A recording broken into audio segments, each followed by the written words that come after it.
Dear students, welcome to session number 20, wherein we shall discuss another poem by Syed Amanuddin, that is, Do Not Call Me Indo-Anglian.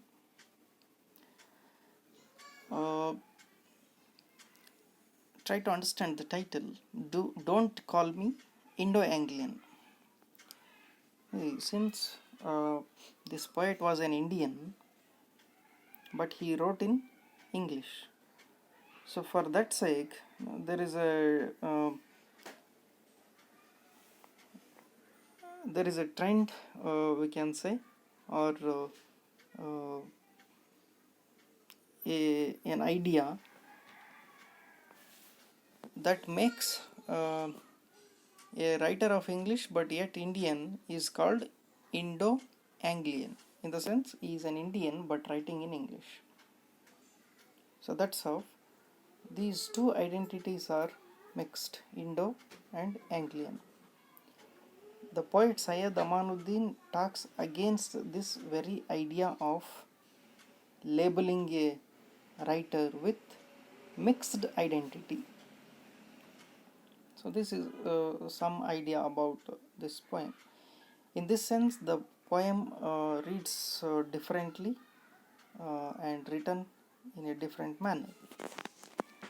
Firstly, let us get to know about the poet.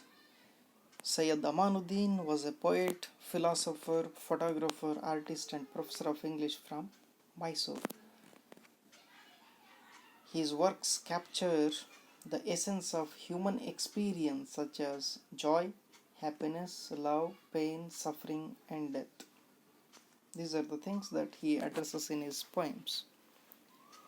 His works also express and emphasize the search for universal truths and help us see the injustice, irony and beauty of the world around us. So this is what makes this poet a distinct poet. He is not like any other poet just expressing the joy or personal feeling or like that. He tries to search for the truth and he looks at the injustice and irony and beauty that's there in the world around us. He was graduated in the University of Mysore, both undergraduation and post-graduation, and then he pursued his PhD from Bowling Green State University, which is located in America, United States of America. After that, he took up a teaching profession at Osmania University, Hyderabad. He also taught at Bowling Green University in USA, where he had pursued his research PhD. He also taught at Morris College. Look at his literary productions. He wrote three collections of poems, namely Adventures of Atman, Gems and Germs, Challenger poems. Looking at the titles, they suggest some kind of rebellion and revolution in poetry. He also tried his hand at writing play with the title The King Who Sold His Wife. He tried novel too, Passage to the Himalayas, and he wrote essays published with the title World Poetry in English. Okay, with this introduction of the poet, now let us read his poem. As I read on, listen as well as observe the poem closely, because the very construction of this poem or the use of words or letters is in a different way. So I shall talk about that at the end of this session, but just closely watch this. Watch out for the punctuations, uh, then the words and the way they are used. Watch out if there are any capitalization. Fine. Yes, I'll begin now. No, I don't want to be a hodgepodge of culture, a confusion of language, a nullity of imagination, an abortive affair between an Indo and an Anglo.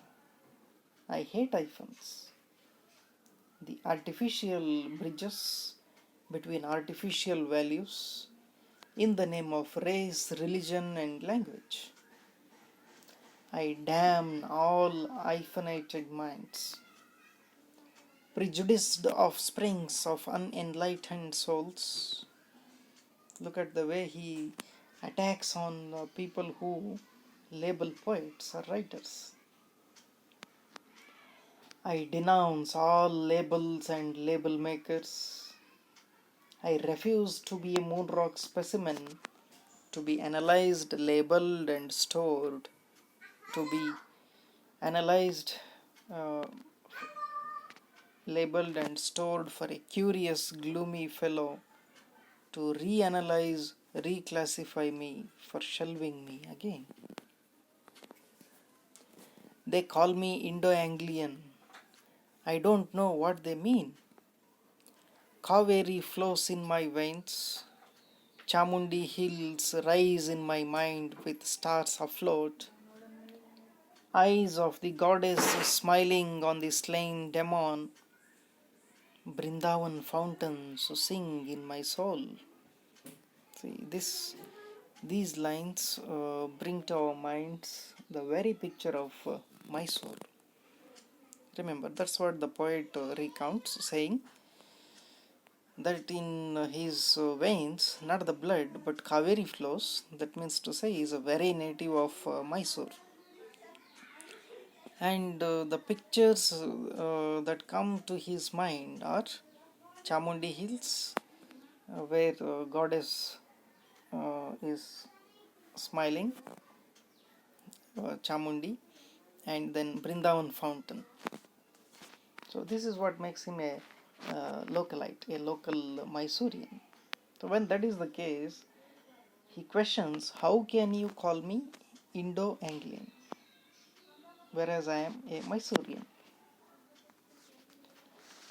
He continues his argument, but I am not tied down to my childhood scene. Yes, so those are the scenes that mattered to me the most and came to my mind the most when I was a child. But now, who am I? When I am grown up, when I have taken profession of teaching and other things, who am I now? I have led languages by their ears. I have twisted creeds to force the truth out.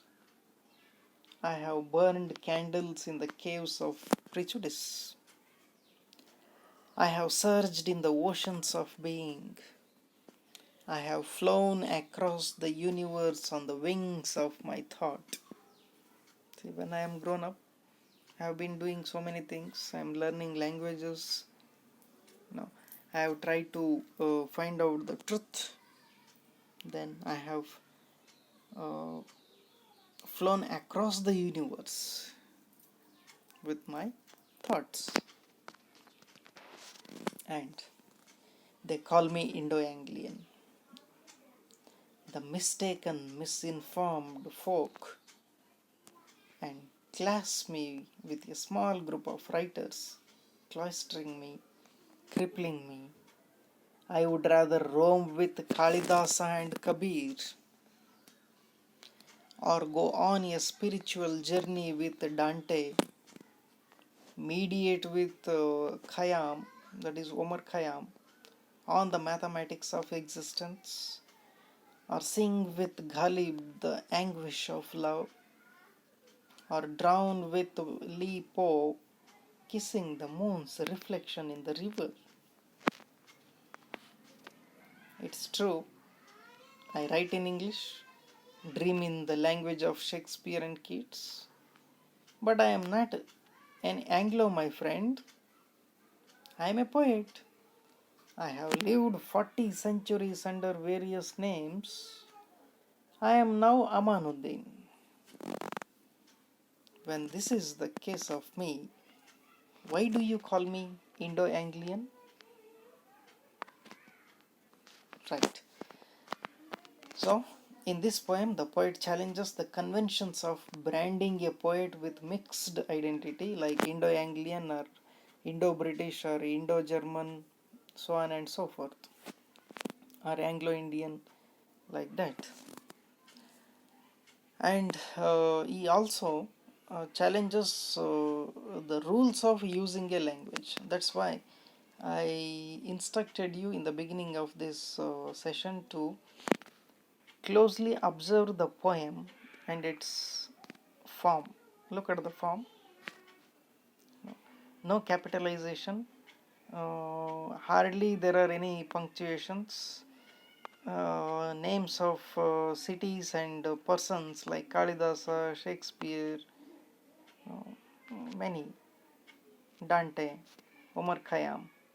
Their names do not start with first letter capital. Now, this is deliberately broken. This rule of using capitals, punctuations is deliberately broken by, challenged by this poet. So, in this sense, he breaks or he talks against the tradition of giving a writer a mixed identity, number one, and number two, he also breaks the rules of the use of English language. It shows his dissatisfaction with the convention of limiting a poet by his name, religion, country, language, etc. The poem presents the identity crisis of a poet in general and writers in general. So, this is what we have discussed in this session. With this, let's call it a day and discuss the poem further in next session. Thank you.